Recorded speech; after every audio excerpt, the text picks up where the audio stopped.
What's up, guys? Dustin you here, back with some more NHL 19 news, and today EA released their Hockey Ultimate Team Deep Dive.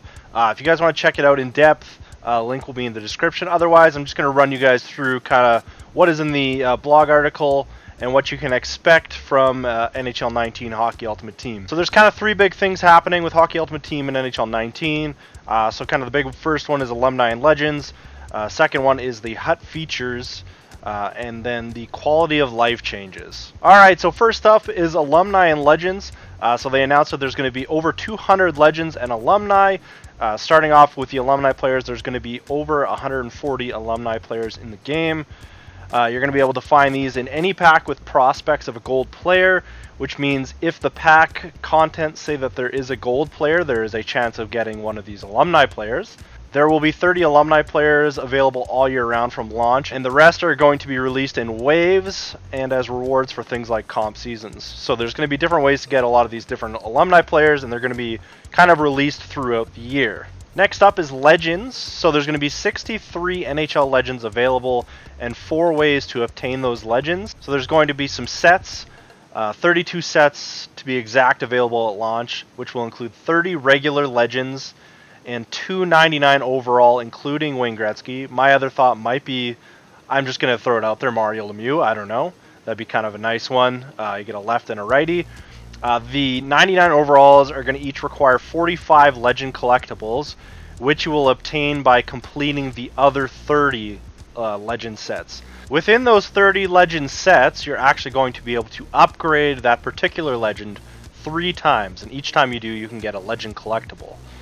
So by doing the 30 Legend sets, I guess up to maximum 3 times, is the 90 total Legend collectibles that you could actually use to obtain both 99 overall Legends available. The second way to obtain Legends will be through monthly collectibles, so through the daily login pack and completing daily objectives will allow you to get a different Legend each month up to and including April 2019. So by logging in daily, you'll get collectibles to turn into a Legend every single month.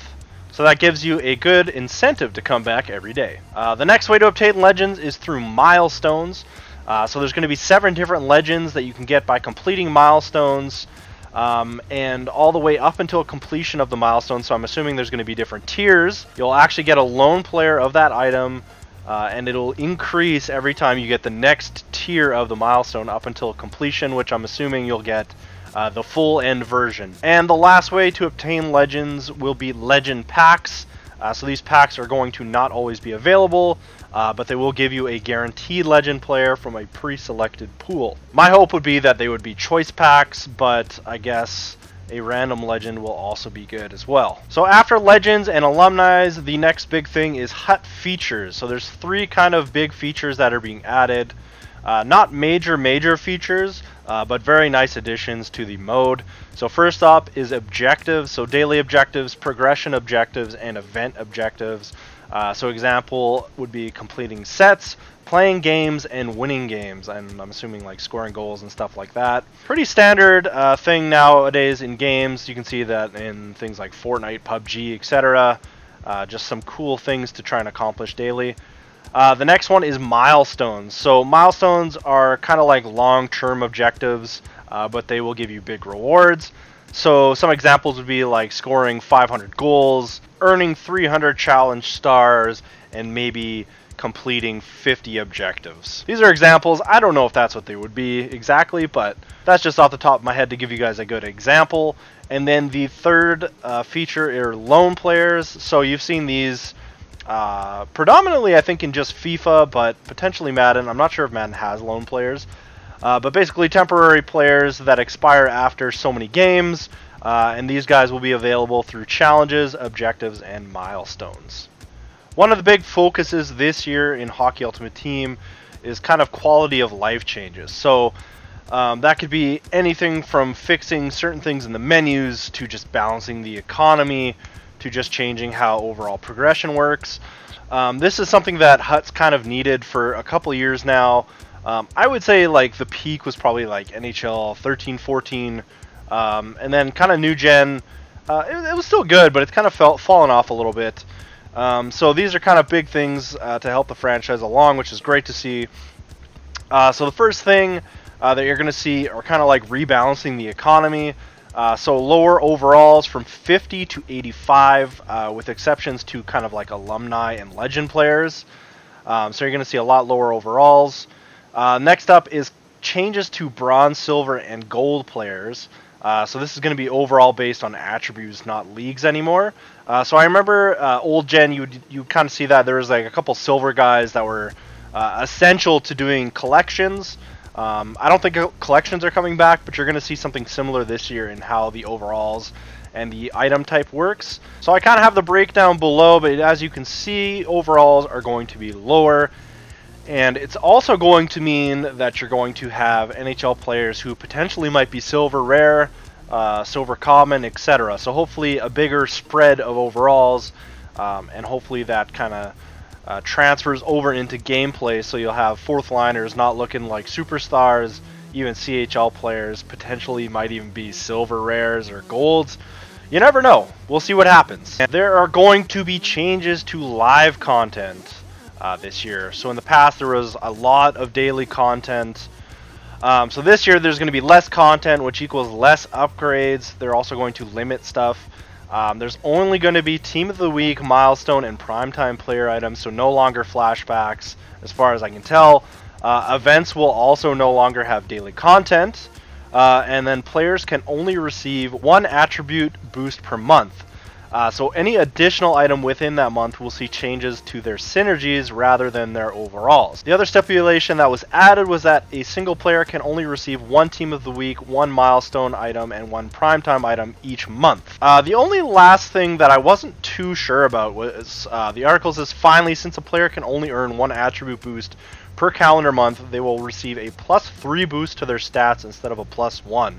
This will allow you to know that this is the highest overall player for that time period, giving it more consistent value throughout the year.